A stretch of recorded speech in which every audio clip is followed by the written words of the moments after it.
Good evening, everyone. My name is Diane Paulus, and I am the Artistic Director of the American Repertory Theater. And I am thrilled, thank you. I am thrilled that you all came on this chilly night to be here for this very exciting conversation that I have been eagerly awaiting myself with a remarkable artist, Eve Ensler, who is in residence with us here at the A.R.T. in preparation for the world premiere of her new play, O.P.C. I have been visualizing what Eve would be as a force here on campus, and an evening like this is exactly what I had imagined, and I'm just so happy that you are here to help make it happen. And this series, the A.R.T., The Art of Human Rights, was the brainchild of Timothy McCarthy. This is the third in a series of discussions of the art of human rights. And he's been a great collaborator and thinker for us at the ART, and I'm so grateful to him for his energy and inspiration in putting this series together. In your program, you'll see lots of information on the series and also bios on both Timothy and Eve. I'm not going to describe them. I'll let you pour through your program later tonight and marvel at the achievements of both of these individuals. So without further ado, I hope you'll join me in welcoming Timothy McCarthy and Eve Ensler.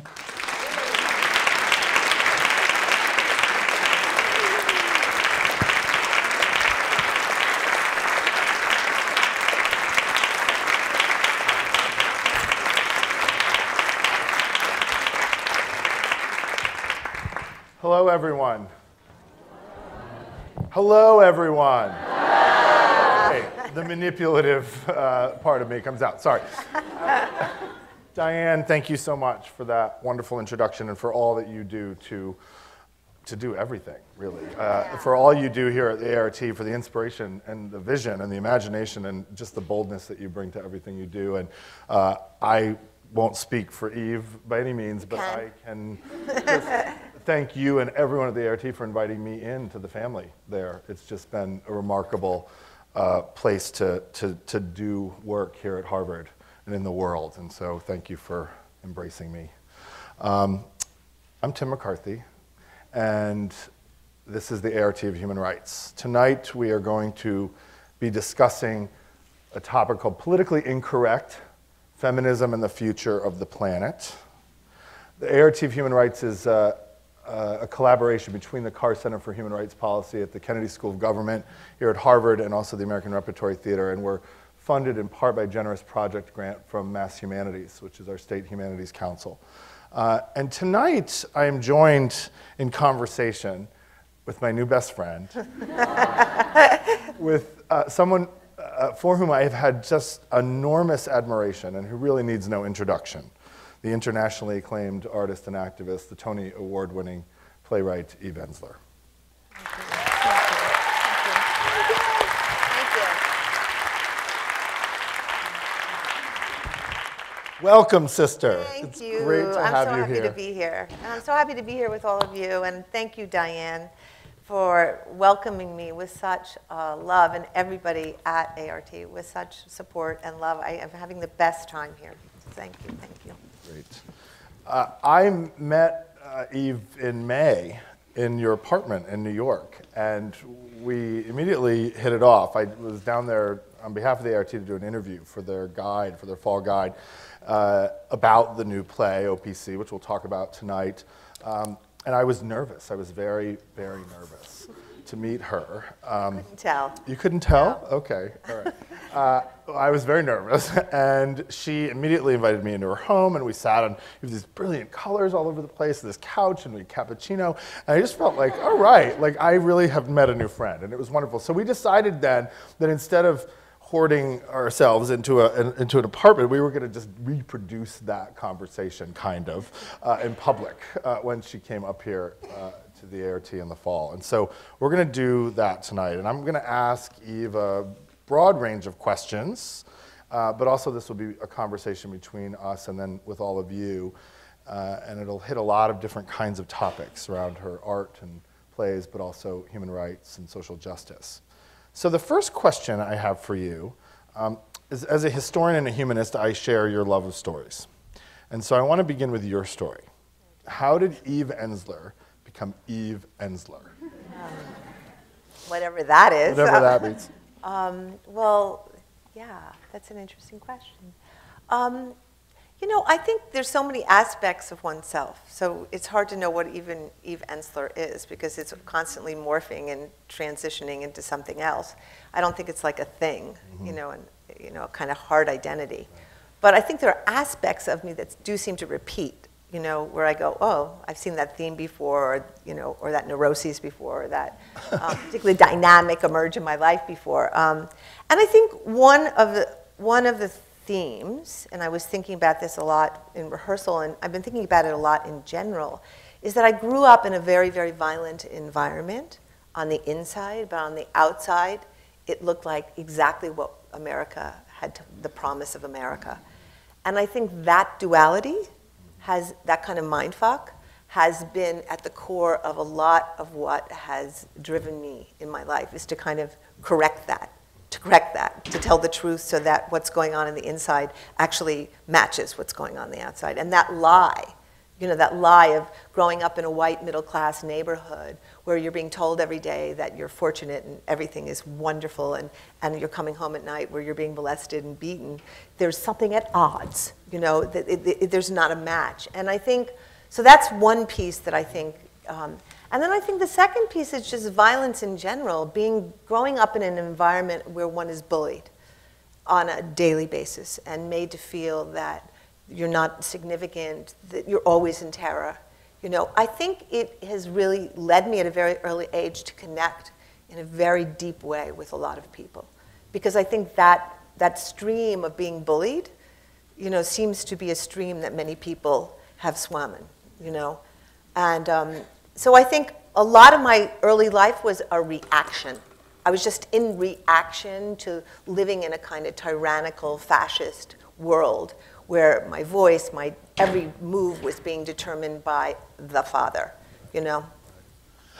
It's interesting that you bring up this idea of violence and different manifestations, because last week I actually taught 12 Years a Slave, both the narrative and the movie, with my students in a course called Stories of Slavery and Freedom. And one of the things that struck me, I'm not going to ask you a question about the film, but I'll relate it to the concern about violence, is that in the interview with Steve McQueen, the reporter said to him something along the lines of, you know, there are 7 instances of violence in this film, and then or 8, and then Steve McQueen corrected him and said, no, there are only 7. And yet this is a film and a history suffused with violence. There's no way to like parse out the 7 distinct moments of violence. The entire thing is violent. And so I wonder if you could talk a little bit about the different kinds of violences that preoccupy you, that you've seen, but also that you haven't seen. Because so often in our society, it's what we see. It's the brutal attack. It's the moment of bullying that is seen by a group of people that becomes the discernible act of violence that we focus on. And yet there are all of these other forms of pervasive violence in the world that we don't see and that we don't act on. Well, I think that slavery is violence. Right. I would argue that it's an ongoing state of violence where you are being controlled and determined by somebody who has weapons that keep you repressed and suppressed. And I think, I mean, if I look at my beginnings where my father was the person who was inflicting violence on me on a regular basis, and I'm not saying this for pity because I don't feel sorry for myself anymore. I don't live in that state where I feel like anybody's victim. But I think the idea that I knew and my family knew that he controlled us because we were never sure when his outbursts of violence would occur, that we were all living under his dictatorial reality. And I think there are many instances of that everywhere, whether if we're looking at Iraq, feeling like they're living under the thumb of America, or we look at the Congo, where they're living under the thumb of the colonialists who have been pillaging and, robbing their minerals and their beings for centuries. There is a way that I think so much of the world is being frozen, traumatized, shut down, not being able to mature and blossom into their full selves because there is some form of violence that is being held over them, Speaking of blossoming into your full self, you're someone who has had just an unbelievably remarkable career and set of trajectories as both an artist and an activist. And one of the things that I'm struck by in your work and in the conversations that I've heard that we've had and interviews and so forth and other writings is that you're constantly dealing in this kind of crucible of tensions, of dualities, and you're trying to sort of like put them together and see what happens when they collide or conflict, but also try to make sense of them and so forth. And it seems to me that those two identities, right, the artist and the activist, which you've been described as and which you've described yourself as, are productive in terms of their tension, and certainly have been for you, that's very clear. But also that that tension can actually produce certain kinds of challenges and hazards. So I'm wondering, how do you navigate those two identities, those two sort of life practices, those two locations of work? It's such a good question. I just love the title of this, The Art of, because I think there's something about, I don't know about all of you, but I think this struggle between being an artist and being an activist, when I was younger, I felt utterly tortured by it because I didn't know how they would both, they're equally powerful in my being. And when I was younger, I didn't know how to live with those two streams kind of pulsing through me. There's a beautiful essay by Audre Lorde, one of my favorite essays, called The Use of Erotic. Yeah. And she talks about the fact that growing up in a patriarchal culture, we've learned to separate the political from the erotic, the political from the artistic. But she talks about, what about a poetic gun runner? What about a meditating revolutionary? And I think there's something about these arbitrary splits between the erotic and the political, or between the activist, that are actually not real. In other cultures, art and activism are actually seen as one. There's the expression in Guatemala that struggle is the highest form of song. And I think in this culture particularly, we've managed to get them very separated because the marketplace really demands that they stay separated. That's right. I think now in my life, I think when I was younger, I didn't trust my own self as an artist or as an activist, so I bludgeoned people in my plays with my politics, and they honestly were not very good. And and people were like, "Thank you for sharing," and we'll be leaving now. But I had this great opportunity when I was young to work with Joanne Woodward, and we were both very active in the nuclear disarmament movement. It was under Reagan. Who I hold personally responsible for the downfall of civilization, and well, it's good that I don't. And it was the time when he was talking about a winnable nuclear war, and I was really active in the nuclear disarmament movement, and so was she. And through circumstances, we met, and she was going to do a play of mine, and I had this huge moment of chutzpah, and I just said, I was in love with Joanne Woodward. I was in love with her. And I said to her, I would do anything if I could write a play for you. And she said, well, why don't you start by writing a speech? And I did. And then I said, why don't I write a play about a woman who leaves home to go to a peace camp? And anyway, what I learned in that process is Joanne, and Joanne ended up directing it with Shirley Knight. And can you imagine at a young age working with like the most amazing women? But Joanne kept saying to me, after I handed in my first draft, she said to me, the characters are good, the structure's good, but there's a problem. It's not funny. And I said, the play is about nuclear war. And she said, you're funny, go and make it funny. And I thought, okay. And the process of working on that play, I learned how to write a funny play about nuclear war. And I saw, because we took that play and we traveled all around America, and really it was incredible. Like for Congress, we ended up performing at the Nevada test site. We did it at military academies where people were throwing oranges at Shirley. I mean, it was really, but what happened because it was funny is that people could hear the message.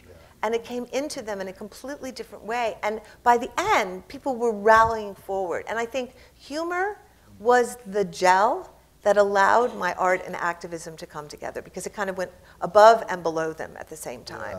Yeah. That's a fascinating set of observations, also about process, right? That you're working through that and finding humor as a way to do politics. And I wonder if part of the reason why that's true is that humor so often comes from a place of deep pain, Absolutely. right? Deep suffering. And that humor is I often talk to, it's interesting, you would say that she asked you to write a speech for her, because I teach a course at the Kennedy School called The Arts of Communication. And I often talk about humor, light touches of humor, as the pressure valve in a speech.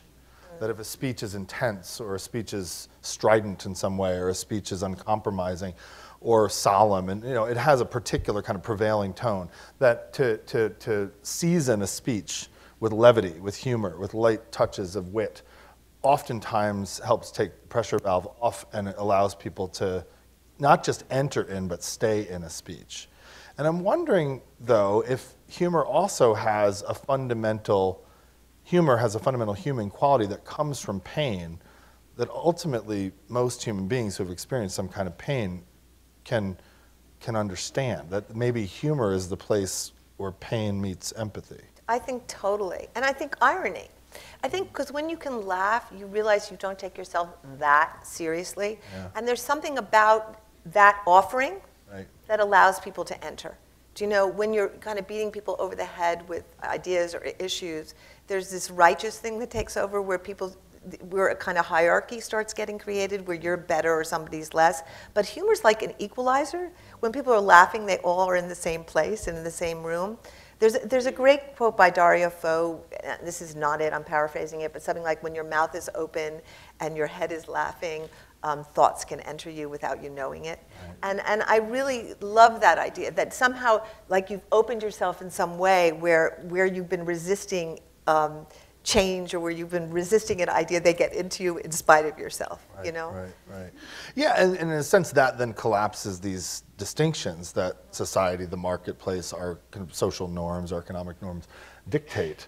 It's interesting that you brought up Audre Lorde before, and that essay on the erotic, and then also essays on poetry, and so often what Audre Lorde is trying to do is to take precisely those binaries and those distinctions that society creates, that we then reproduce, and to understand them, to connect them, to form collisions, to undermine them, and blur them. There's such a revolutionary project of unpacking and deconstructing all of the ways in which we're made separate, and yet at the same time valorizing difference in a way, and the recognition of difference as something that's a common human project.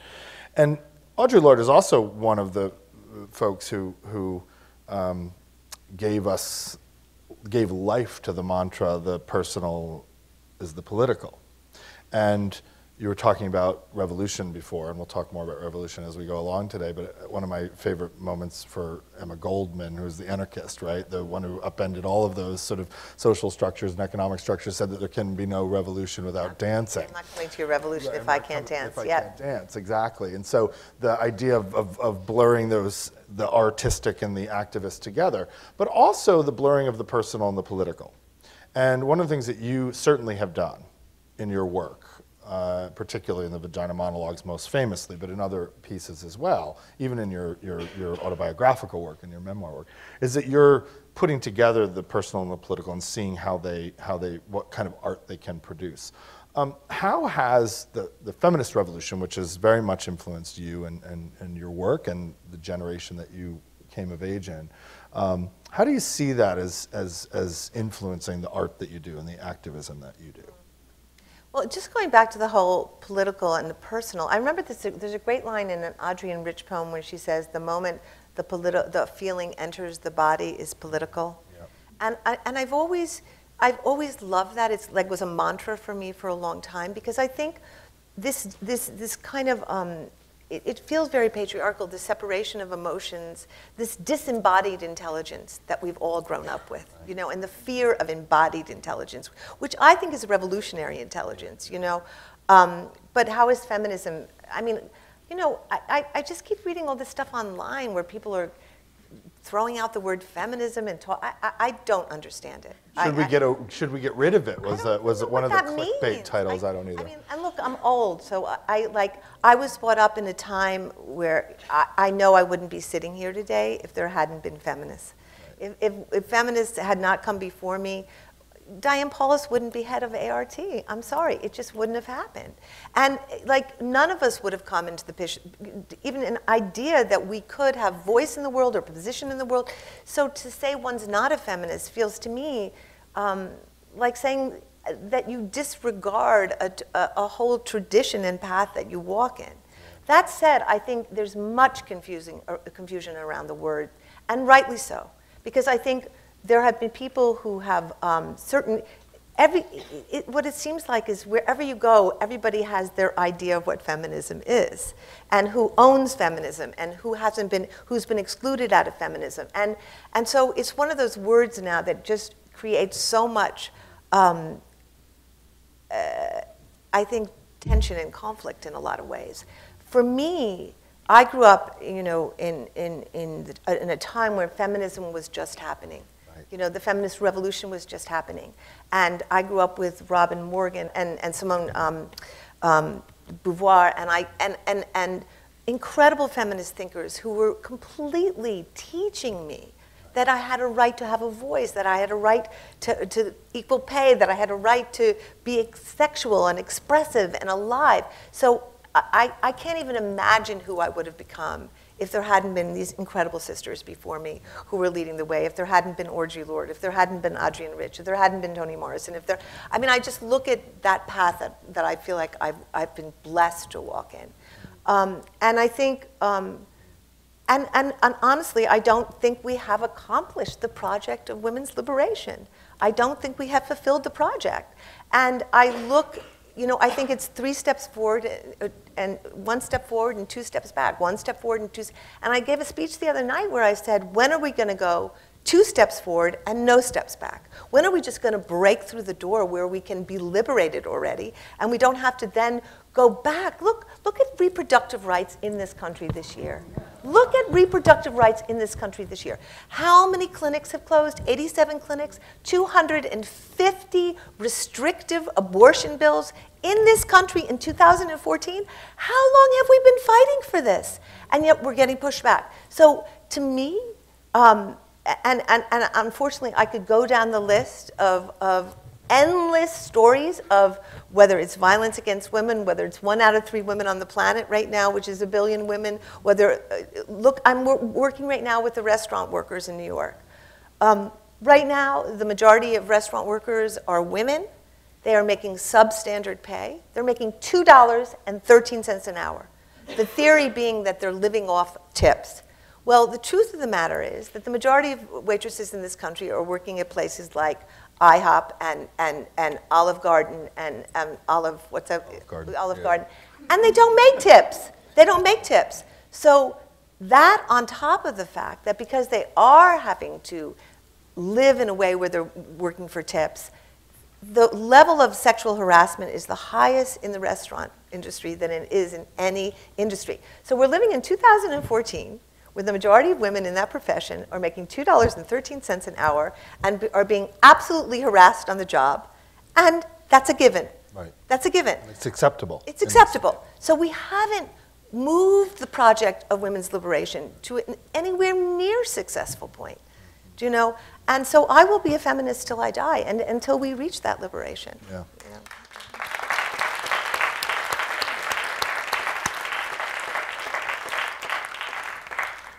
I have to say, I'll be feminist till I die too. Yeah. And I often self-identify as feminist, and people sort of look at me, right? I mean, I was raised by the most powerful women, all of whom were poor, none of whom were treated properly. And the lessons that I learned, the power that I received from them and shared with them and honored in them is something that I wouldn't have witnessed as a young kid, a closeted gay kid coming up, and to have powerful women and to see them not be honored and afforded equality made me a feminist, right? And so when I get it, I get that there are lots of different definitions and there are different generational sensibilities around feminism and so forth. But I'll be one till I die too. Your political memoir in 2007 was titled Insecure at Last. And you were just talking about one kind of insecurity, economic insecurity, right? There are lots of insecurities operating in our culture right now. One of the things that I see in my students is this deep need to get the right job, to get a job, to be able to pay off their debt, to have security, because we live in a world, even for incredibly privileged students at a place like this, where they sense this deep insecurity and instability. What do you mean when you say insecure at last? Well, it was definitely during the time of the Bush.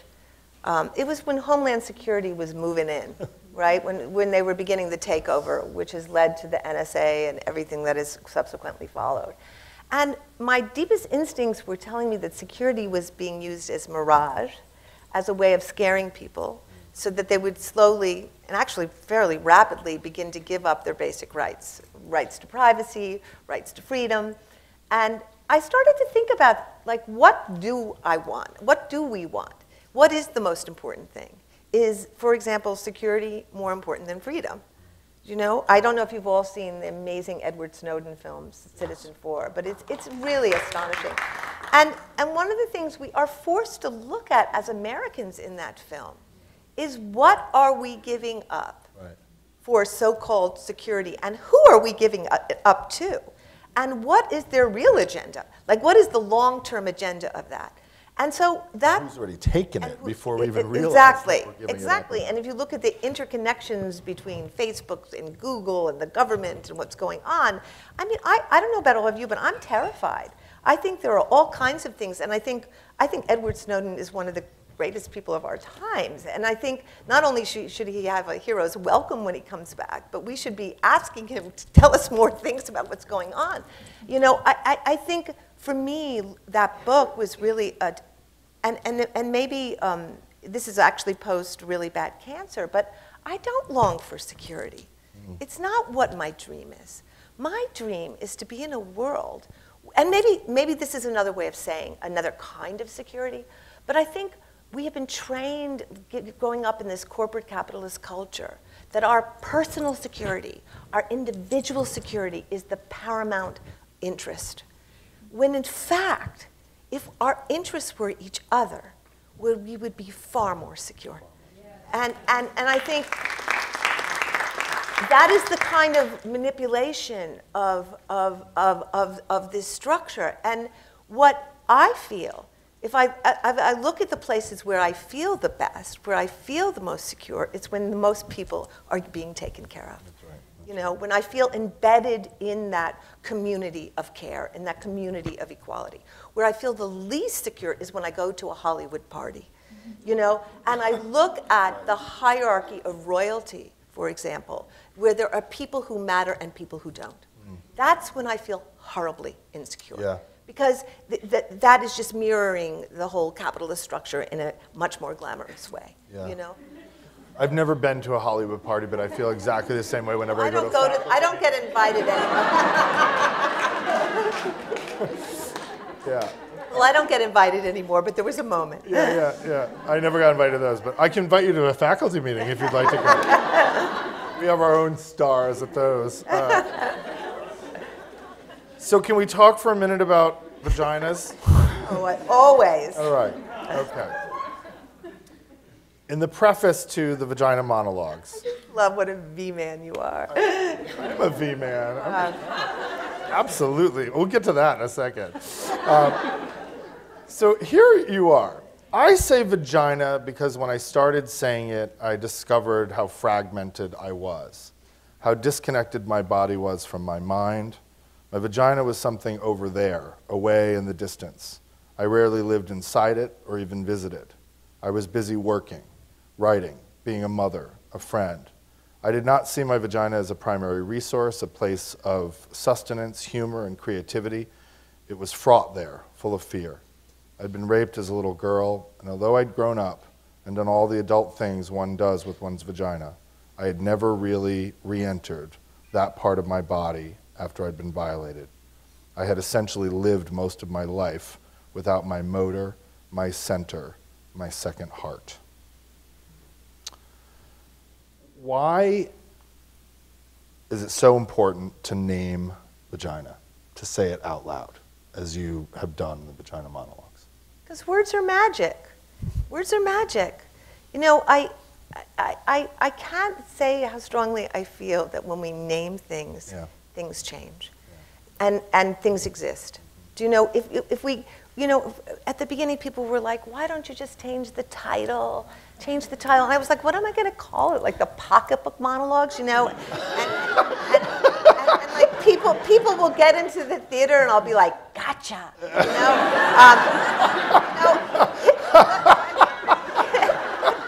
It wasn't like a Take out your pocketbooks. No.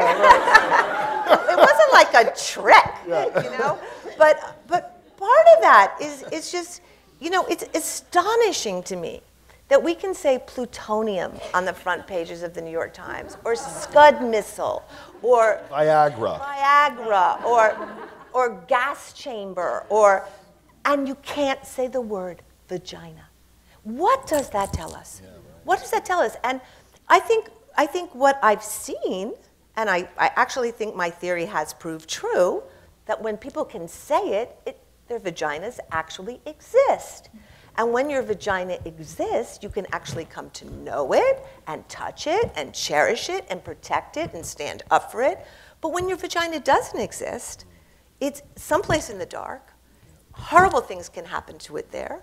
You have no ability to protect it. You have no ability to reckon with what's being done with it. And I have watched over the 20 years since I wrote the Vagina Monologues. You know, when I wrote it, you couldn't say vagina on television. Right. You could say penis. You could not say vagina.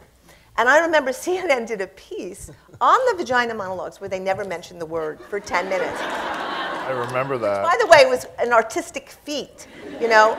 And I look at television now, and people actually have vaginas, and they say vaginas, and they talk about vaginas. And I actually do think that has made women more aware of themselves, more committed to themselves. And I think language does that. It absolutely does that.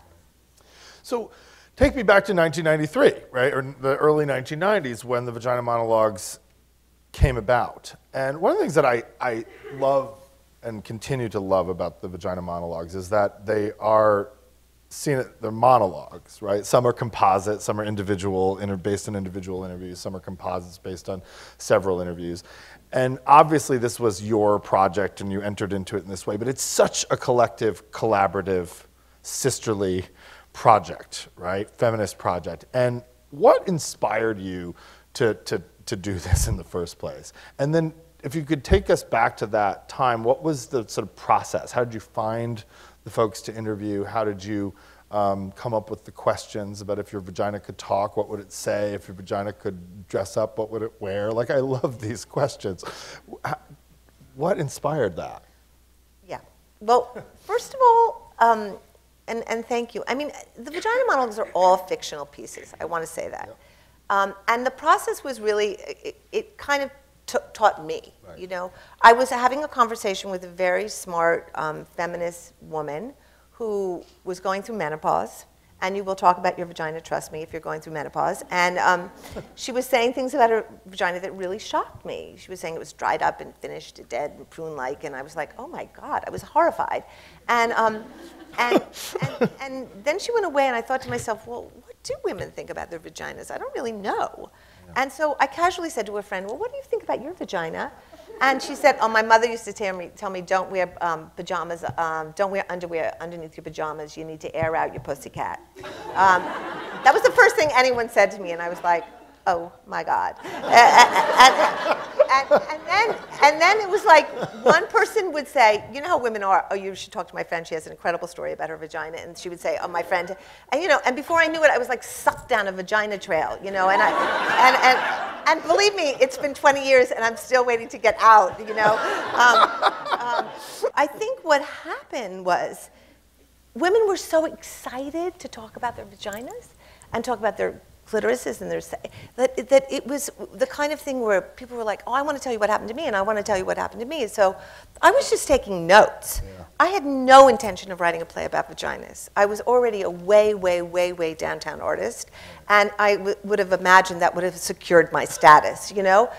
But what happened was I ended up talking to a woman who was in her 50s, mid-50s, and she told me this story, not the story that it eventually became, but she's told me the story that when she was young, she had had this very humiliating experience with a man, and she had never had sex again. And I was like, you've never had sex? You have never had sex? Like, I was just like, what do you mean? What do you mean? What do you mean you've never had sex? I was just like so freaked out. And I came home and I remember just crying that a woman had lived her entire life and that humiliation she had never been able to utter to anyone. So it could have cleared it up where she could have, because there was no landscape on which she could have had that conversation. So I wrote The Flood as based on that. And one night I just read it in the Cornelia Street Cafe in New York City, and everyone was like, you have to do this. And I was like, do what? This vagina thing, you know? And I was like, still reluctant. But what would happen is every so often, someone would just touch my heart so deeply. And I just remember those days of sitting in a room where women would just sit and weep and scream and cry and talk about things they had never shared with anybody, ever. And I felt like such a privilege that women were bringing these stories to me and felt they could trust me with these stories, that eventually I was like, I have to do something. You know, like this is such an honor. I have to honor what women are telling me. So it was more just at the beginning a response to that. And then when I started to do the show here in New York, women would line up after the show, literally line up. And they were like, I need to talk to you. So I literally spent months in my apartment. I had a little studio. I felt like Dr. Ruth. And women would just leave and come and leave. And sometimes they wouldn't leave. They'd be there the whole day. I'd be like, okay, there are other women out there wanting to tell vagina stories. And, but I got how significant it was for those women to tell those stories. So I got that maybe a play about it would be significant, you know? Wow. I love the image of you as Dr. Ruth, because as a kid I used to actually sneak into, at Sunday night, she was on Sunday nights, and I would put headphones in the radio. And of course you did. I would listen and touch myself sometimes. Too much information, I know, but we're talking about vaginas. You know, we can talk about sex and all sorts of things. I'll stop there, sorry. Clearly everyone's uncomfortable. So I love the idea of you as Dr. Ruth, because I used to listen and fall asleep to Dr. Ruth on Sunday nights as a kid. But that's a digression. Healthy. Yeah. But that's healthy sexuality. I was a gay kid, and I was like, yeah, vaginas, penises, yes. A little German lady. German, right? Yeah. And anyway, for those of you who are young, you don't get it. But thank God we have Eve Ensler. Okay, so 45 languages and counting, 119 countries and counting. The New York Times has called the Vagina Monologues probably, I love that they qualify this, probably, the New York Times is so arrogant, probably the most important piece of political theater in the last decade. The late, great Molly Ivins called the Vagina Monologues a cultural phenomenon that represented not your mother's feminism. This is, yeah, I know, we gotta have a moment for Molly Ivins. Really?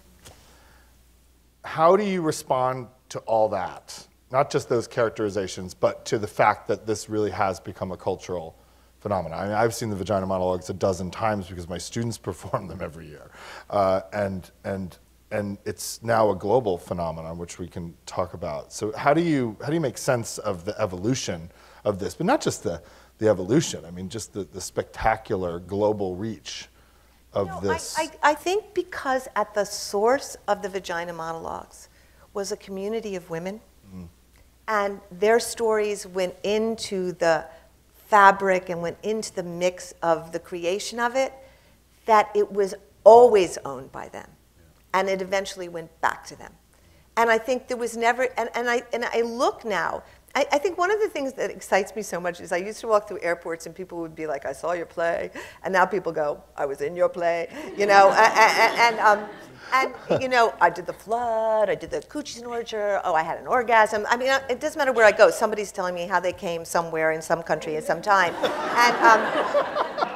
kind of amazing, you know, on a daily basis. But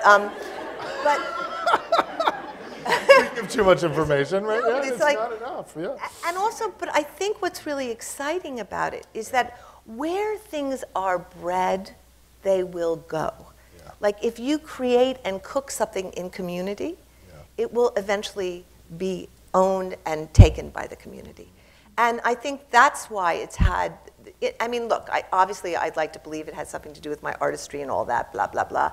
But really fundamentally, I think it was at the right time. And I think our hunger to be sexual, our hunger to be in our vaginas and clitorises and vulvas is so profound that, you know, I keep saying every year to my team at V-Day, I keep saying, well, this should be the last year we do it. It's kind of outdated. Let's stop doing it. And they go, but people are still signing up to do it.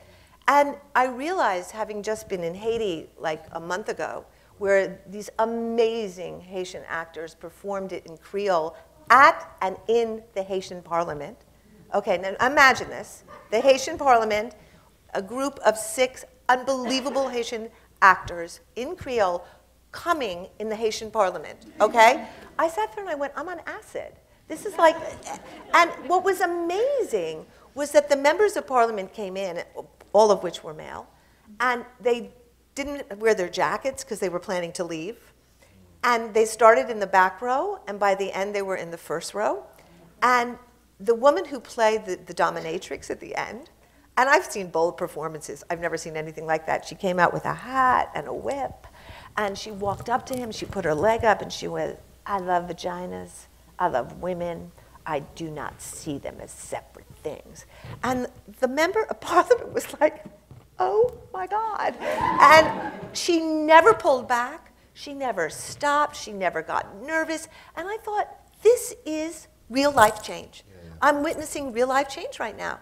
And by the end, all of them were taking their pictures. They were talking about the legislation that needed to be pushed through. They were on the team of the, and it was art in the parliament. It was art in action happening. Right. So to see those events, to witness the women of Pakistan performing it for the first time in Islamabad, to see it performed by the women in the European Parliament, and 9 members of the women, European Parliament perform it in the Parliament, to see 9 members of the European women all coming simultaneously in the Parliament, like these are revolutionary moments when you're like, okay, something's changing. Something is being blown off the lid of the world, you know? In the introduction to the latest edition of Vagina Monologues, you write about the evolution of the Vagina Monologues to V-Day and now 1 Billion Rising and sort of the global reach that it's had. And you write this, in terms of existing in the world of opposites, another theme that keeps coming up. I see now that living between the Vagina Monologues and the V-Day movement, between the ambiguous energy of theater and the less nuanced world of activism, has both stretched and inspired me. The art has made the activism more creative and bold, and the activism has made the art more sharply focused, more grounded, more dangerous. The trick is in both has been to avoid ideology and fundamentalism in one direction, fragmentation and irresponsibility in the other.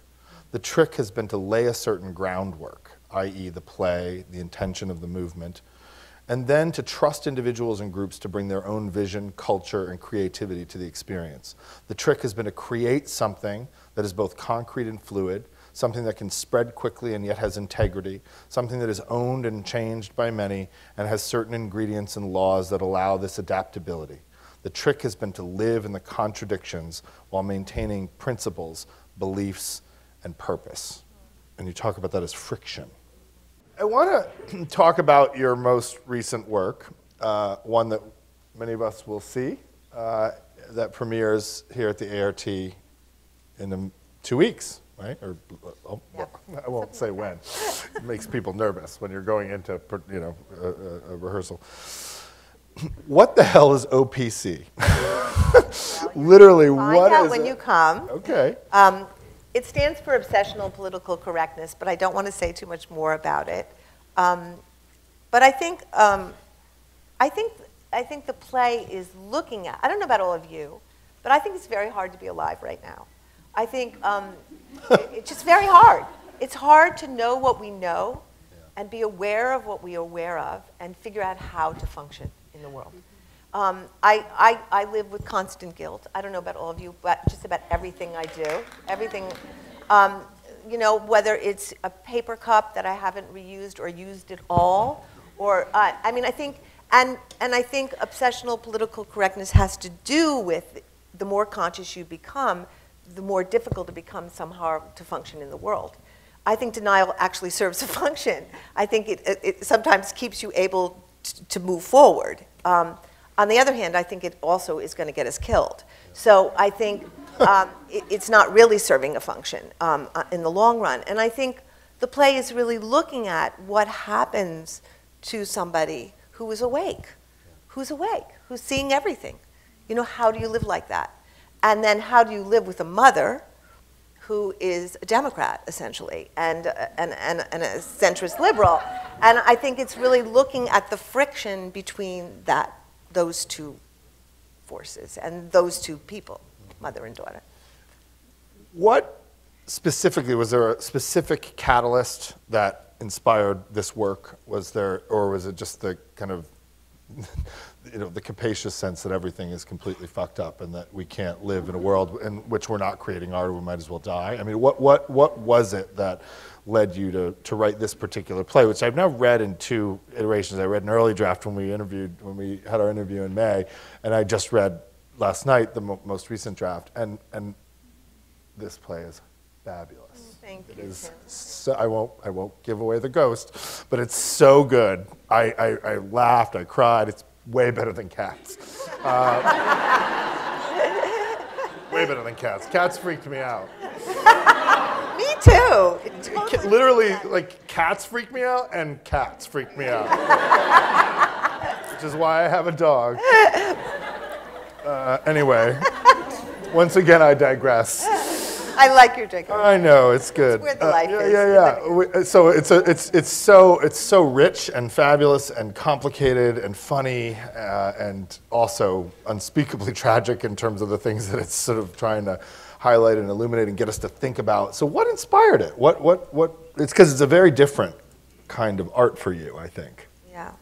Well, I think to some degree, obviously, I feel like I have O.P.C. You know, and I feel like I'm not somebody who gets invited to parties, because I'm the person who ruins the party by bringing up the fact that everybody's eating off plastic plates. You know, I don't really get invited places much. And you can come on over later if you want. But the other part of, I think, what I'm really looking at this play, and it kind of, I find it such a deep struggle in myself. You know, for so many of us in my generation, women, we have been struggling and struggling and struggling and struggling to get rights, to come into power, to have voice, to be in the system, to like be real.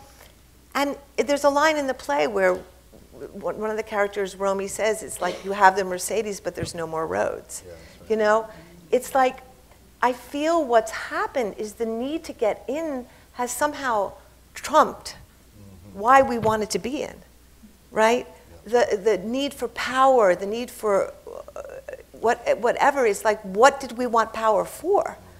I thought the idea of feminism was to transform this whole story.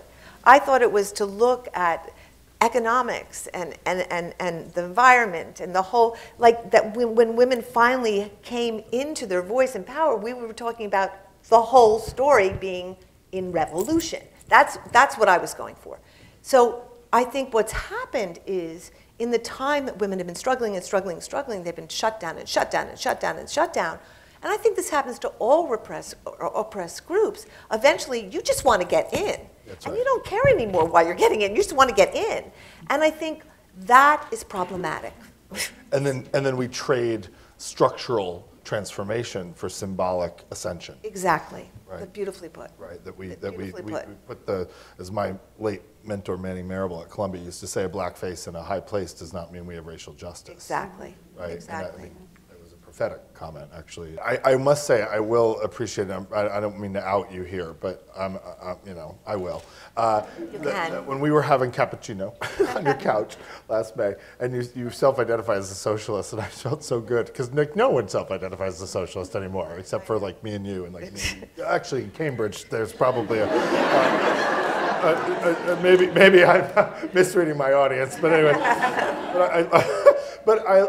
And part of that is, the reason I love that is because you do have this whole critique of the system, of social relations, and of capitalism, of patriarchy, and of racism, and all of these things that you analyze together and understand together and seek transformation against collectively. Right? Well, one of the things I want to share, we've totally lost that. And one of the things I want to share about that, I'm sure all of you know who Kim Crenshaw is, Kimberly Crenshaw. And Kim's one of my best friends, and she's on the V-Day board. And we've been really working. I studied with her in oh, graduate she's school. just extraordinary. And one of the smartest people I ever met in my entire life. And she, you know, last year, the first year of 1 Billion Rising, we had 1 Billion Rising, which was just calling the world in an invitation to dance to end violence against women and girls. And it was insane. 207 countries rose, millions of people. And then the next year, all the organizers said they really wanted to rise for justice. And what we began to do with Kim and Laura Flanders and a whole group of women is we began to say, what would an intersectional justice look like? What would quantum feminism, that were what we were calling about it, quantum feminism, what would it look like if we began to weave in economic justice and environmental justice and racial justice and gender justice? And what if we began to weave this bigger story? Because I think what the kind of structure does is it's taught us all, or it encouraged us all to silo our issues. So you're working for gay rights over here and trans rights over here, and you're working for women's rights over here, and you're working for, that was genius, right? To get us all against each other. And then to compete for the same pot of money. Exactly, and fight for the same resources and believe that somehow there's a hierarchy of suffering and my suffering, as opposed to going, wait a minute, we are all in this story, and there is actually a structure that we are about transforming that would be all of our liberation in the process of that. That's right.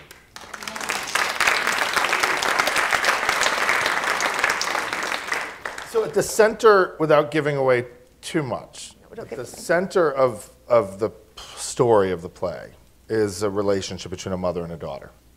A mother, kind of middle of the road, left, liberal-leaning Senate candidate named Smith, and the daughter who's a radical kind of anarchist who affiliates with the Freegan movement. She is a Freegan. She is a Freegan. Yeah, she is a Freegan. Named Romy. And their relationship is a site for exploring all sorts of stuff. And one of those things is the tensions between generations of women. Another is the tensions between a kind of liberal, democratic political agenda and a more radical, progressive political agenda. There's all of these ways in which consumption and production and recycling and all of these things become part of that relationship, right? And so why did you choose a mother and a daughter to center this story around, to root this story in? And what are you hoping that people will think about as a result of witnessing this intergenerational, because you have this woman who raised her daughter as a feminist, right? Smith raises her daughter as a feminist, and then the moment that she, decides she's going to run for Senate, she wants her to get back into a box, and she has to get out of a dumpster in order to get inside a box, and it causes all sorts of drama. And so, what do you want us to think about as a result of it? Part of what I think we have to look at is our children believe us. When we tell our children we believe in revolution, when we tell our children we believe in change, they actually listen to us and they take that seriously. Then we progress along our track and begin to sell it out here and there and begin to bargain our way in and begin to say, well, compromise, all those things. But you have your children who are actually back here believing you. But I think the other piece of it is really looking at where we are as women right now.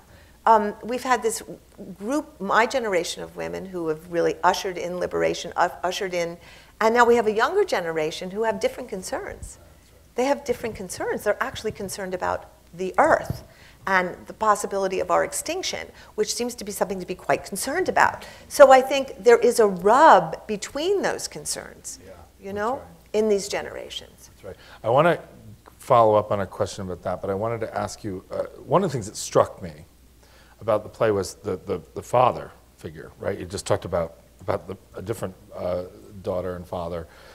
Here, the father plays a very interesting role. He's almost a broker, right, between these two women, the mother and the daughter. And when I first read the play, I remember asking you this, that I was surprised by his character. I'm surprised at what becomes of his character. I wasn't expecting it. I don't know why I wasn't expecting it, but I wasn't. And I was moved by him. And I shared with you earlier my Vagina rebellion of 2012.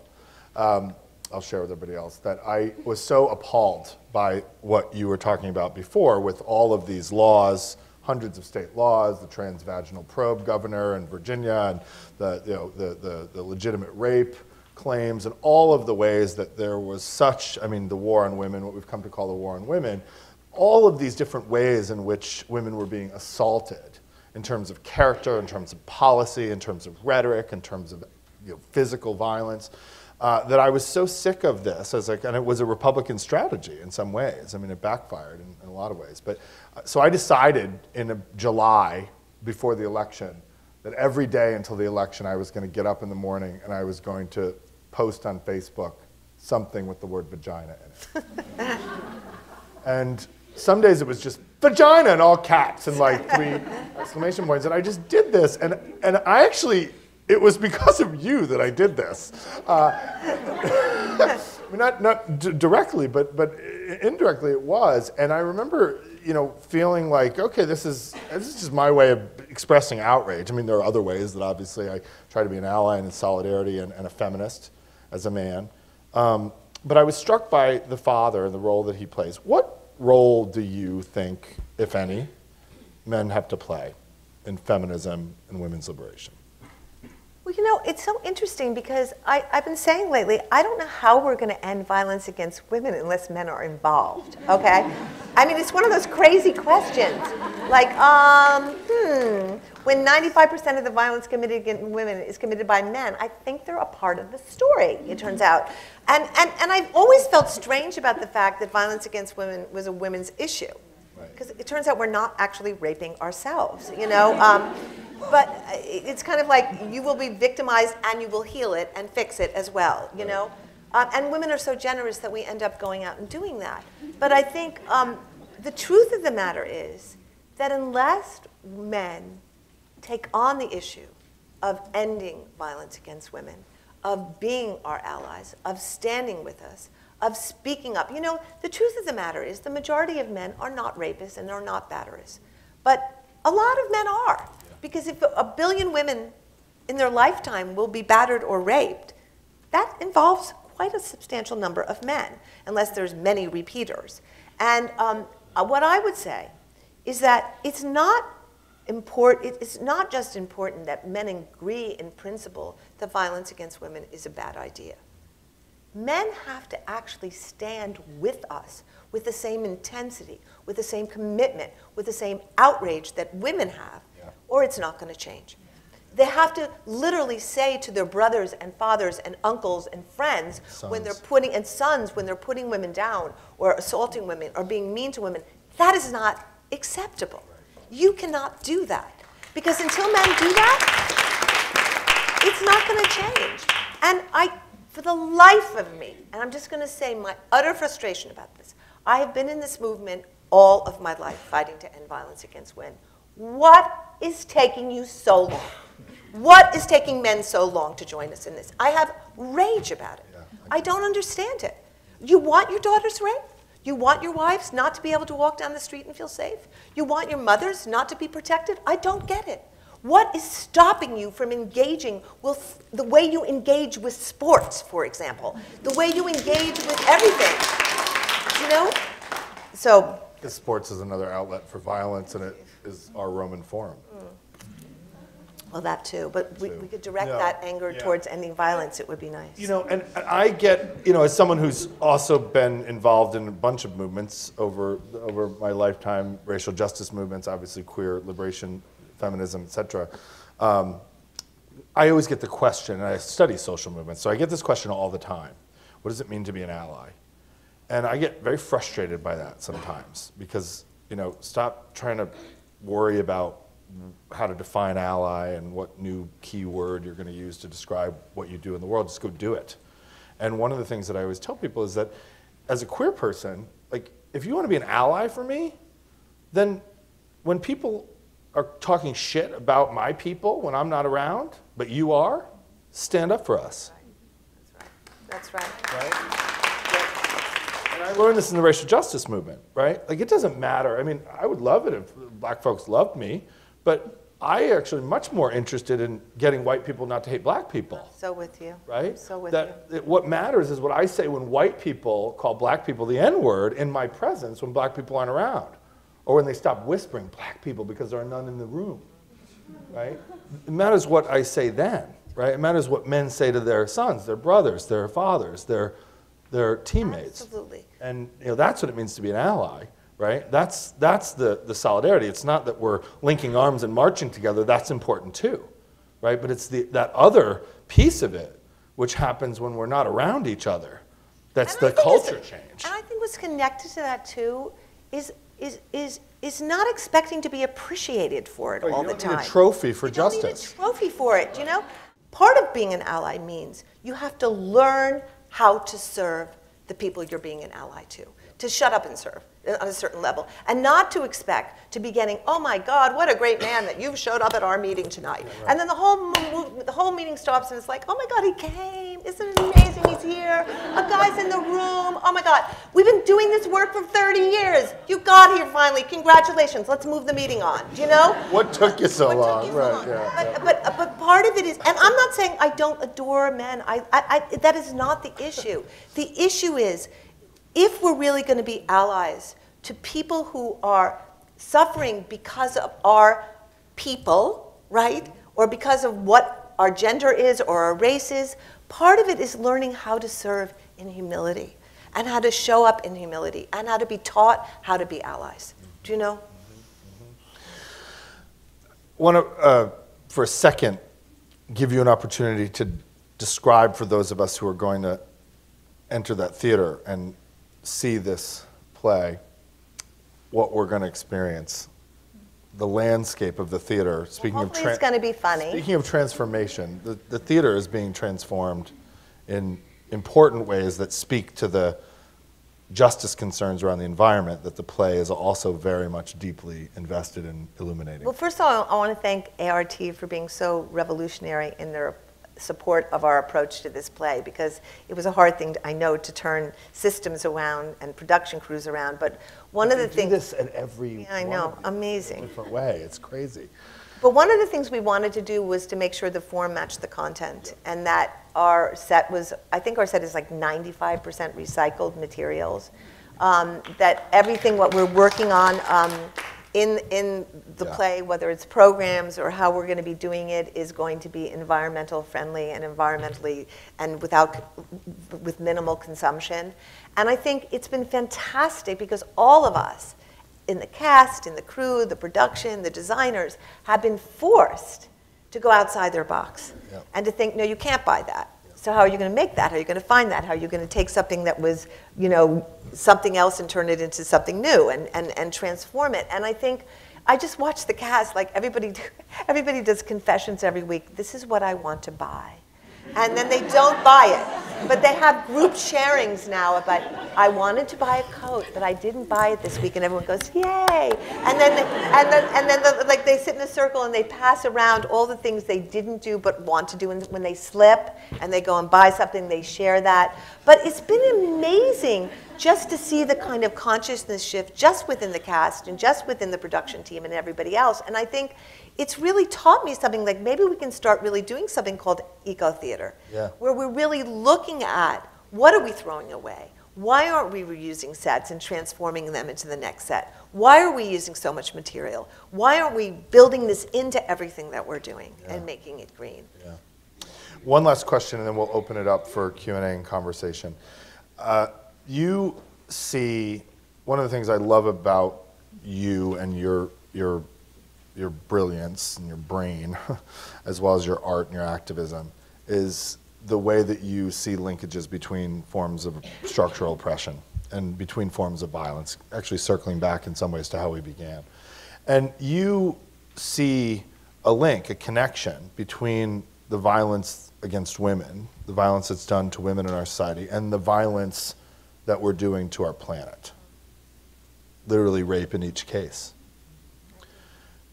Talk to me about that intersection and why it matters for the future of the planet and the future of all of us who inhabit it.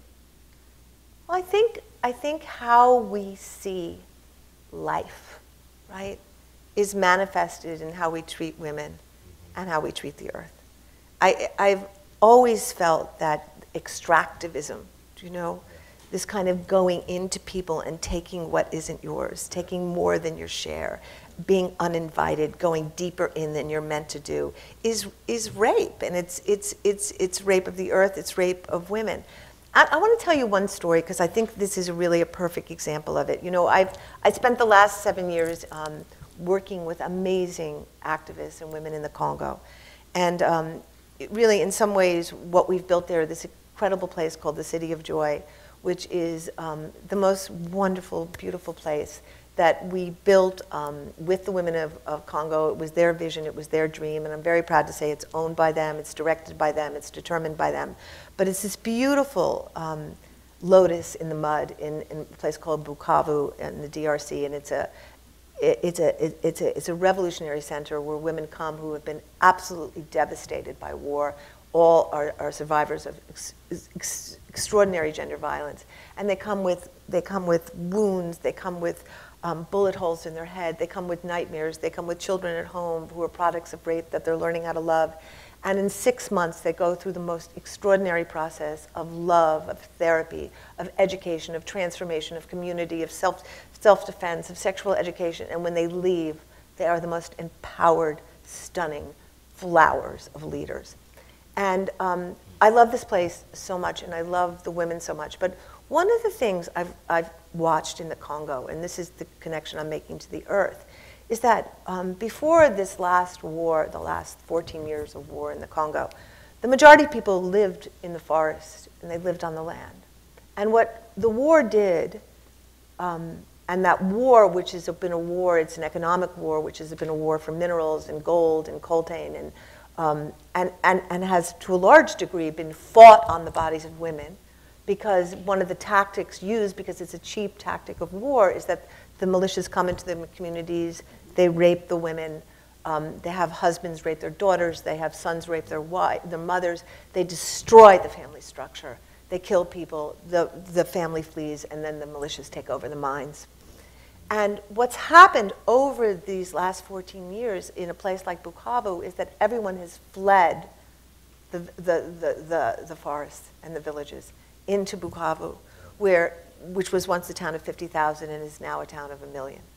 So as women have been raped, they have also been forced away from the land. And to me, I think about this all the time when this amazing friend of mine, Dr. Mukwege, who was actually runner-up for the Nobel Peace Prize last year and runs the hospital, he said to me, when we were children, we lived in the forest. It's where poetry lived. It's where our spirits lived. It's where our hearts lived. And now there is no more land. And I think we see the destruction of land and the destruction of women, the usurpation of people's land that doesn't belong to them from outside forces, the taking over of women's bodies that doesn't belong to them. And I think if we really have a commitment to life, there is no way that the merging of protecting women and protecting the land can't come together, because those are the primary resources of life.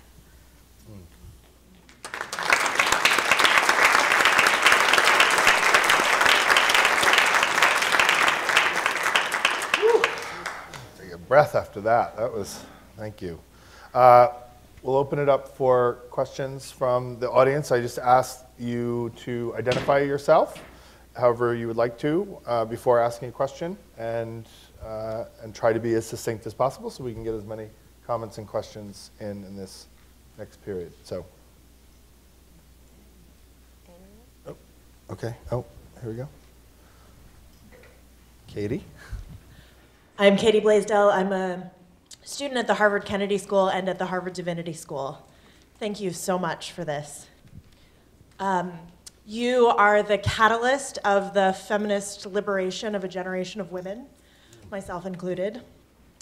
And so I wonder how you celebrate that without sitting around feeling self-satisfied. And at the same time, when it doesn't feel like it's working, how do you keep moving forward? Well, one of the advantages of having profoundly low self-esteem is that you never believe you've ever done anything well. So I feel like I have been in connection with so many amazing activists over these years. I look at V-Day. I look at how many women and men around the world have participated in this movement. How many women have put up the play and done the play and broken through, whether it's Providence College, which is a Catholic university that threw them off campus and then they went and did it someplace else, whether it's doing it in Islamabad, whether it's doing it in the middle of towns. I was in a little town in Alabama where these two brave gay girls had put on the play in the tiniest town in Alabama. And I promised them I'd go there, and I did. And I remember that night, there were 200 women who lined up just to meet me. And every single one of those women had been abused. Every single one of those women had been abused. And yet they showed up at that theater. And they rose, and they found a way to organize, and they found a way to turn their lives around. So I have gotten to be in the presence of so many unbelievable activists and community leaders and true grassroots people who are the people who hold up this planet.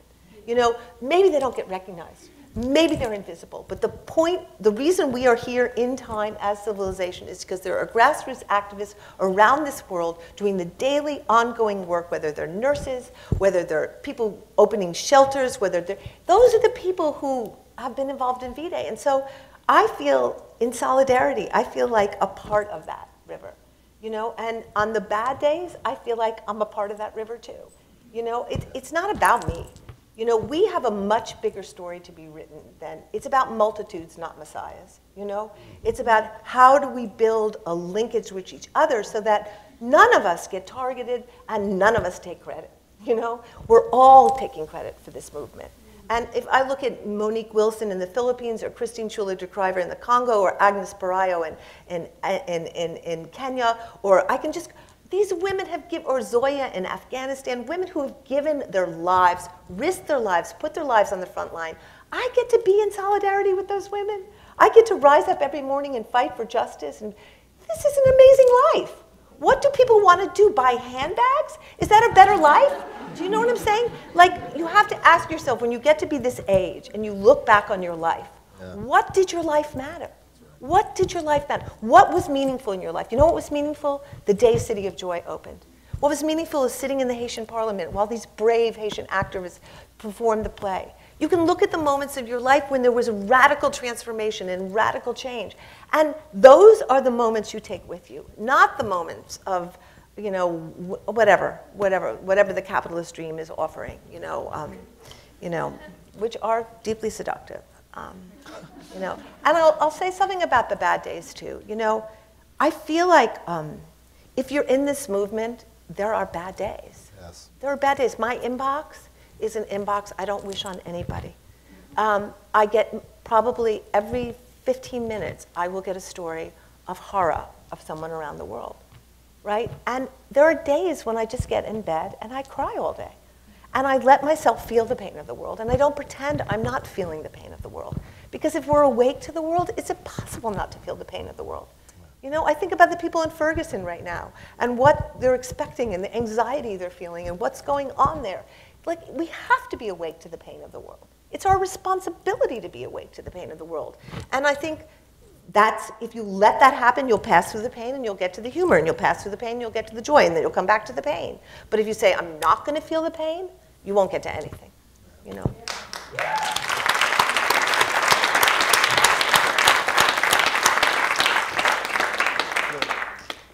There.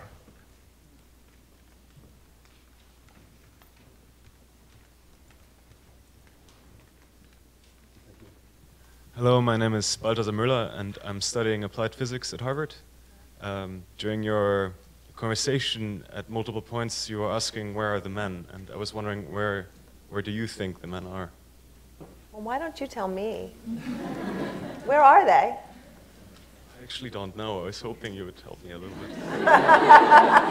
But you're a guy.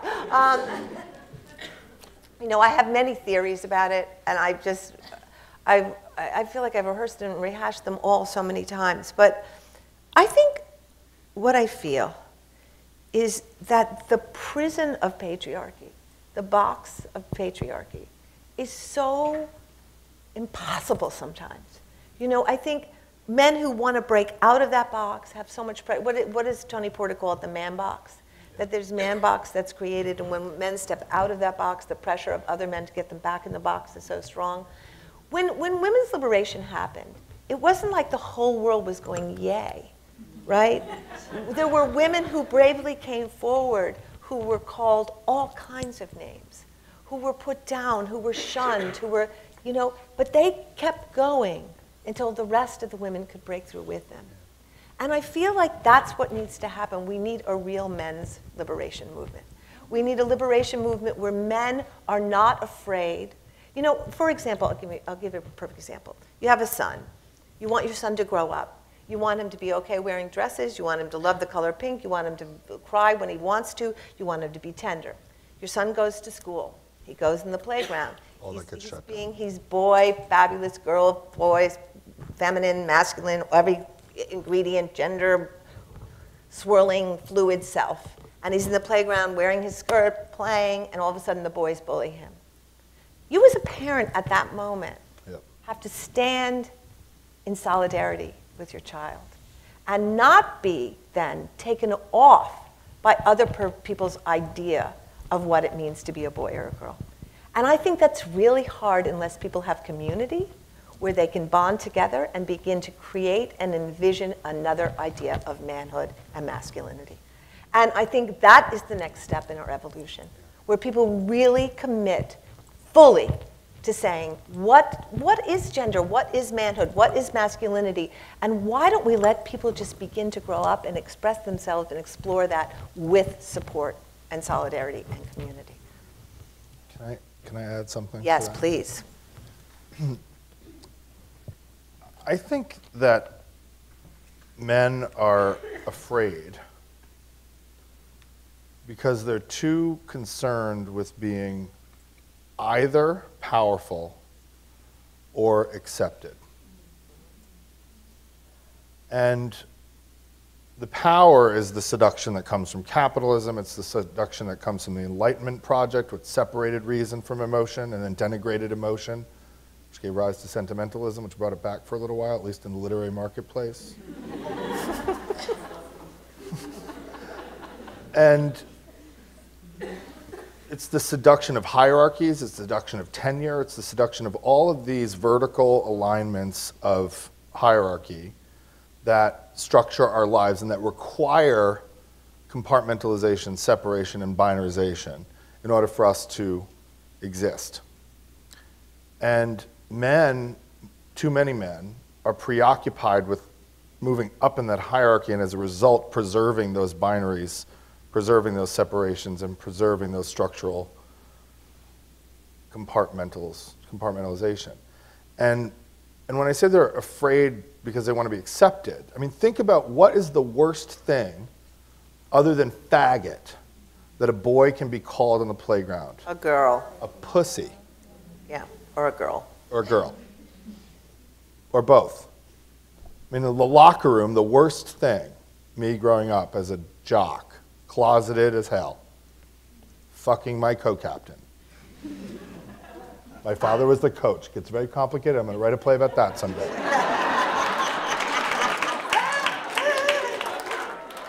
Some of you have probably seen the video. Not the video, anyway. There was no video. This is before all of that. But back to, in all seriousness, the worst thing that you could be called was either faggot or pussy. And so boys develop in those spaces, particularly in all-male spaces, a desire for power and acceptance that are actually fostered by a kind of marketplace of competition. And it's very difficult to escape. And the only way to escape it is to, I mean, I think the only way to escape it is to be queer.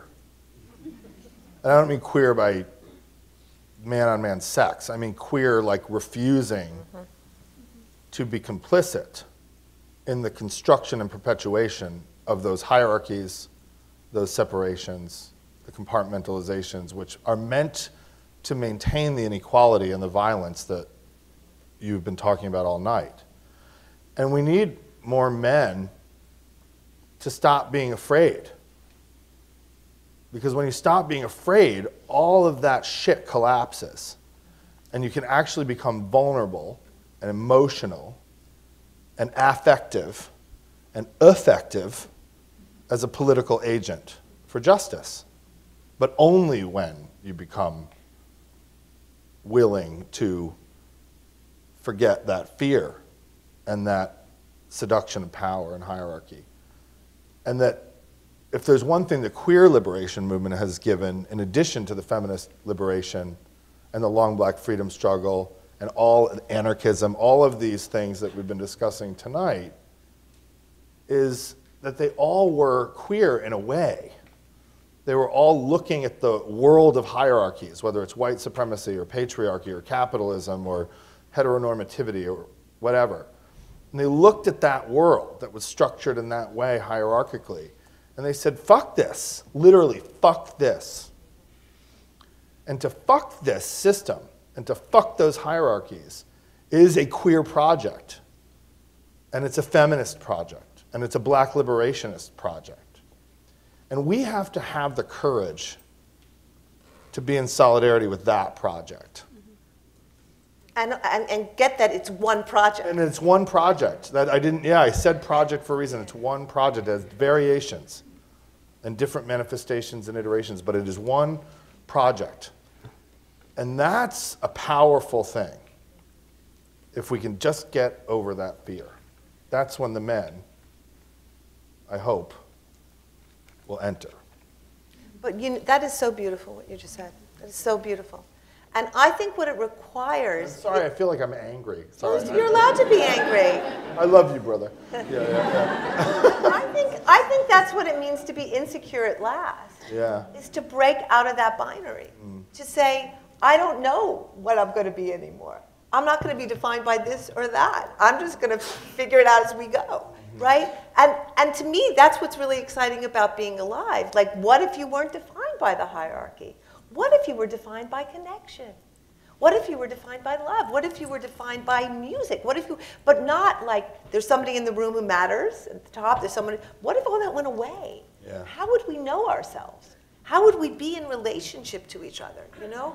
And I think that the thing that's holding that up to such a large degree is a patriarchal construct, that there is a God the Father at the top and everybody underneath that, you know?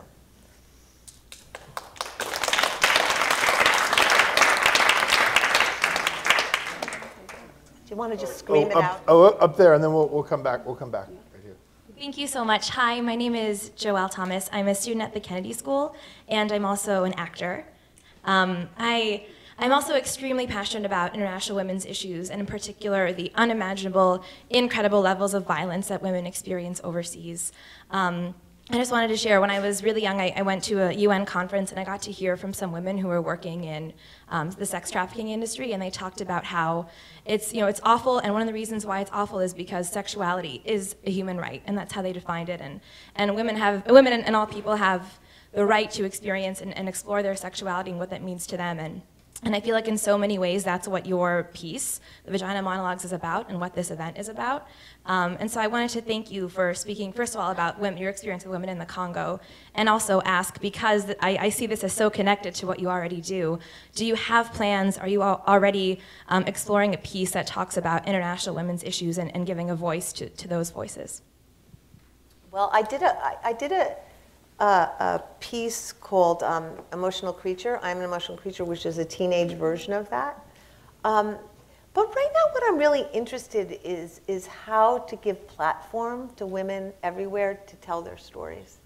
And how, like, there are so many, like, we're doing this thing right now. This year it's 1 billion revolution, and it's escalating the last 2 years. And we're doing these amazing things called My Revolution Is, where we're putting out stories of activists around the world who are telling their stories about violence, but also how they've transformed that into revolution. And I think we all need to be telling our stories everywhere we can, because I think one of the things the media is so brilliant at is telling us everything that's falling apart and everything's collapsing. But it doesn't talk about transformation. It doesn't put out the news of revolution. It doesn't show how people are transforming their communities. It doesn't talk. If that wasn't going on, we wouldn't be here anymore. And I think we all have to be putting out those stories here and around the world and giving platforms for people so that we can really share those stories, because they're inspirational and they're empowering.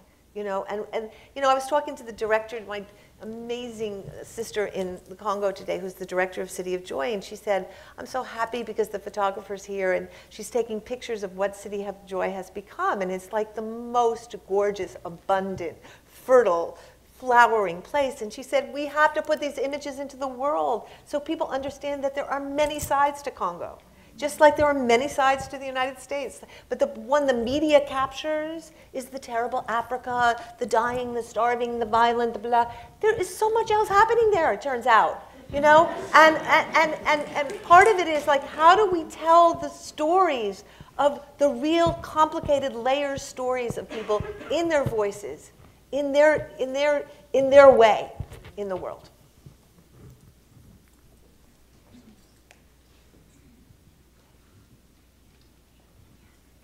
We'll go here, and then there, and then down here. Hi, thank you. Really, really enjoyed everything you've had to say. My name is Sharon. I'm the sustainability coordinator at Wellesley College.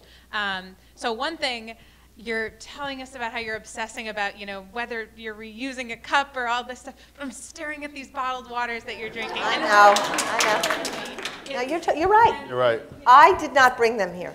Okay. I did not. It's okay. I own it. No one's perfect. My question, though, is, you know, I was really drawn to the fact that feminism and the future of the planet. You know, women are always going to keep fighting. I really believe that. Women are always going to get beat down, and they're going to, hopefully not always get beat down, but they're going to keep standing back up. But the future of the planet, what is the future of the planet in your opinion? Is it going to be able to stand up for itself? Are we going to be able to stand up for the planet? What's going to be that turning point in your opinion? Yeah. Wow. I've always loved Beckett. You know, Beckett's one of my favorite writers. I can't go on, I will go on, I can't go on, I will go on. I am not stupid and naive about the state of human existence. I am very clear how much trouble we're in. But I also have a part of me that believes in miracles. I do. And what is the miraculous? What is the miraculous based on? I think about it a lot.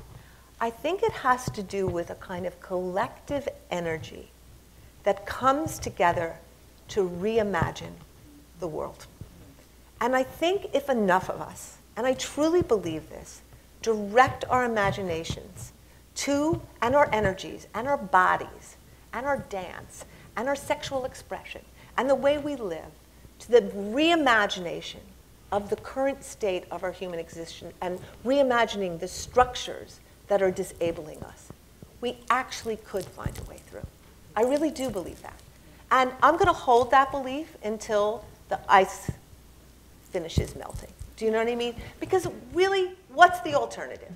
To be a nihilist, to say we're going down, to spread bad news, to bum people out, it's just not interesting to me. Do you know? It's just not interesting. It's so much, let's dance in the madness.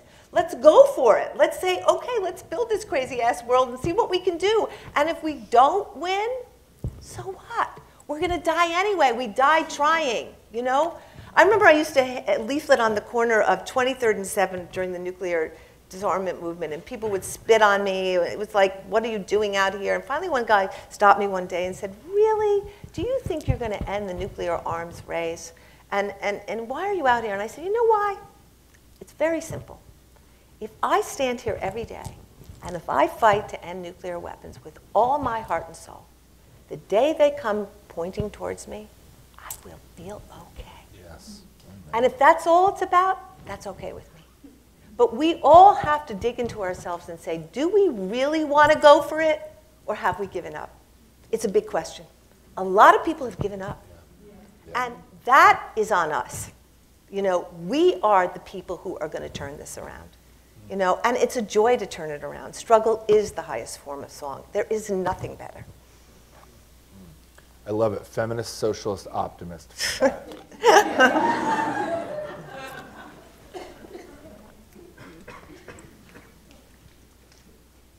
Hi, Eve. Hi. I am 68. I'm a hippie, unreformed, crazy-ass, created communal housing for 31 years, raised my kids in it for better or for worse, and just lived the most phenomenal life. The fact that I've been blind since I was 12 has never particularly occurred to me as a major obstacle. In fact, it's been a vehicle. And you're speaking about the unity of all the projects. I've become finally a wild disability activist for disability rights. I just got arrested in Little Rock protesting so that people are not kept in nursing homes when they have the capacity to live independently. And it's just a pleasure. Pleasure to be with you. Thank you. Thank you. Wow.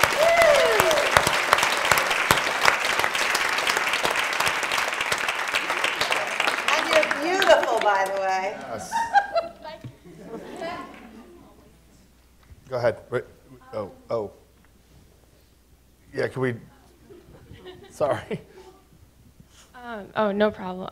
My name's Jaya. I'm a high school student, and I identify as a woman of color. I'm really involved in the women's club at my school, and I'm co-president of the Diversity Social Justice Club. And I was wondering how I can show the connections between racism and sexism within the community and within the world itself, as an activist, but still be heard and not be considered that crazy colored girl who's yelling.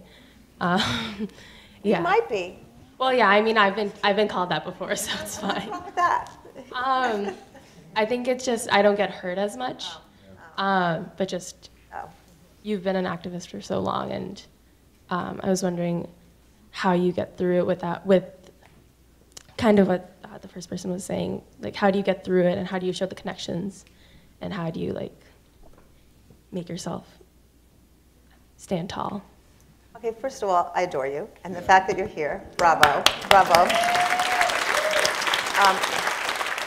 In terms of the first question, linking the issues, I think it's like looking at your community and seeing where those issues link up, do you know?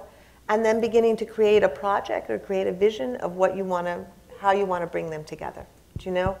And I can talk to you afterwards, but I want to talk about the issue that you're talking about being called a crazy person and being attacked, because I think it's hugely in the way of why people don't act, particularly in this climate of internet madness and horror and bullying, I feel like the internet's become like the landscape in which we all act out our families in this terribly scary way, do you know?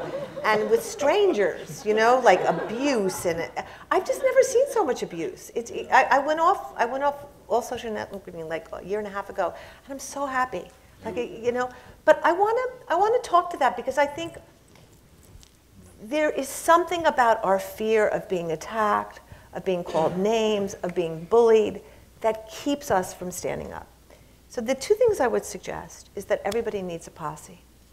You cannot do this without your sisters or brothers at your back.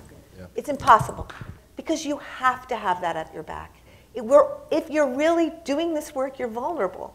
If you're doing this work, you have a heart. When people attack you, when people misrepresent you, when people lie about you, when people tell, it's painful. I don't care what anybody says, it hurts. So right? And you will be attacked. And you will be attacked. The more you're out there, the more you will be attacked. The bigger your light, the bigger the shadow. It will happen. So part of it is, how do you not immunize yourself from? Because I don't think it's appropriate to say, I'm not going to feel that. We don't want to get to the point where we don't feel things. Then we're just, who have we become? How do we feel it and move through it? Feel it and keep the bigger vision, keep the bigger message, keep the bigger story in front of us. And we only do that with our buddies and our posse. And you only need 3, 4 people who you can just rally. If you have 6, it's even better. But who you rally to come to your aid. And then the second thing I would say is, what are you most afraid of? And get down to it in yourself. Yeah. Check it out deeply, and then begin to build the muscle to tolerate that, right? I know my greatest fear was being called stupid, because I was called stupid my whole childhood. If anybody used that word in any article, it was just like, I just died. So I had to build up my ability and sense that maybe I wasn't stupid, you know? And I think we all have that trigger point, and people know when they go to attack you exactly where to go. Where it is, they know exactly where to go. So part of it is how to develop that, because I see so many people become activists, and then they get attacked or they get put down and they quit. And that is not the solution. The solution is to build enough of a community. And the third thing is that we all have to start loving each other a lot more, particularly those of us who are on the same side. We interfight, we attack, we put down, we have the worst, we suspect each other of the worst intentions. We don't forgive people if they mess up. We don't understand that we all come from a place where we have been colonized. We've been brought up as racist. We've been brought up as sexist. We've been brought up as transphobic. We've all been brought up in this world. So the process of evolution is a process of decolonizing ourselves, of becoming wiser, of becoming better, of becoming, and if people just jump on you and hate you, it's impossible to do that. So can we find the discourse that allows each other to grow? To me, that is a crucial piece of what we have to evolve right now. Okay, yeah, go ahead. Hello, I'm Rachel. I'm a senior at Tufts, and I identify as a freegan. I'm also Harriet's housemate, and she's the newest member of my posse, and it's wonderful. Yay. I'm wondering why you chose to make Romy a freegan. There are a lot of different radical avenues you could have gone with her, and so why did you choose to talk about freeganism, and what do you think it has to offer? What can it work on? Well, I've gone on a few digs, and I've read a lot, and I love the freegan movement. I think it's a really brilliant movement. And I think the more I learn and the more involved with freeganism I am, and the more, I think it's really looking at the transformation of garbage, what we call garbage, what we've come to identify as garbage, beginning to reperceive what garbage is in itself, beginning to look at waste, beginning to look at overconsumption, beginning to look at how much we throw away, metaphorically and literally. You know, I think this is a country of such waste, right? And disposability. We do it to people, we do it to things. This country is just like we have, what is it, 80% of the things Americans use, they only use twice? Wow, think about that. Think about that. So we are a country of complete disposability. And I think, to me, the freegan movement is calling all that into question. It's really examining that. And there is something about the transformation of what we call garbage into beauty, what we call garbage into art, what we call garbage into magic, that I find completely compelling. And I really think it's the future. Last question here. Hi, my name is Jazzy. I don't know how to identify myself. Multicultural, mentally ill, single mom, I guess. I don't even have a question. I just want to thank you so much for being here. You have just such a light, and I really, really appreciate you. I was abused as a child by my cousins and kind of hated men my whole life. And then I had a son, and I was like, what the fuck am I gonna do? I don't want to bring a man into this world. This is awful. So I don't know. Just this whole thing, I'm just crying and shaking, and I don't know. I'm so excited to be in your presence. But yeah, I just want to say thank you. I wish Nolan, my son, was here so he could take a picture with you. How's it working out with him? Wonderful. He has, his two favorite things right now are Barbies and Superman. So I think I'm doing a really good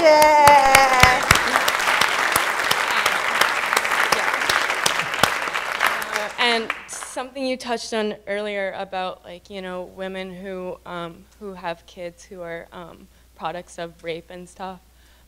Nolan wasn't, but his father abused me. Sorry. Don't be sorry.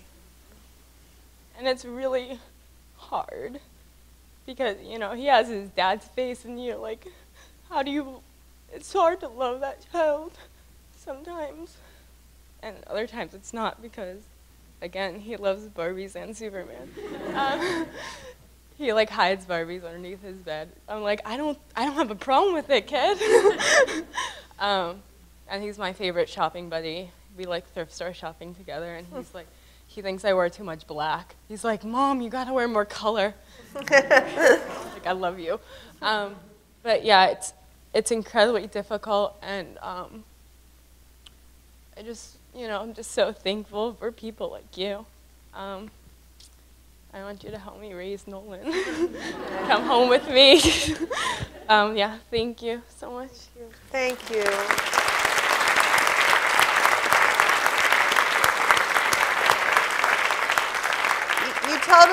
You totally made my night. I just want to say this to you. Tiffany, is that what you said your name? Jasmine, I'm sorry. I'm the worst with names. I just want to thank you for sharing so honestly. And I just want to say this to you, like, we have to be patient with ourselves. Do you know? You will come to love in the time that you come to love. And just the fact that you're embarked on that project is a testament to the greatness of your soul. And I just want to celebrate that. And I want to celebrate that. And just your vulnerability and willingness to be a real person in this room, you gave us all a huge gift. You let us all be real people in this room. So thank you very much.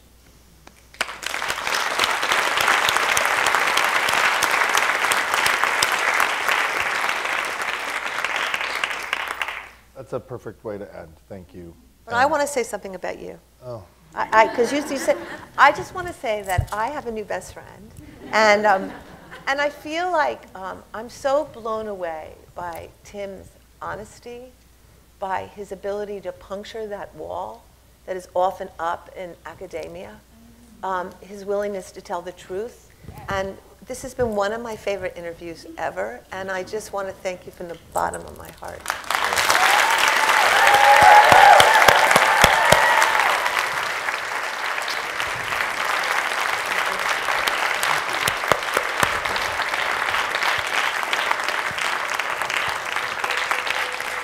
Feeling very awkward having the attention then redirected at me at the end, and now I want to have the last word to redirect it off of me. And I don't know if that's like doubling down on the guy privilege thing, but I'm gonna risk it.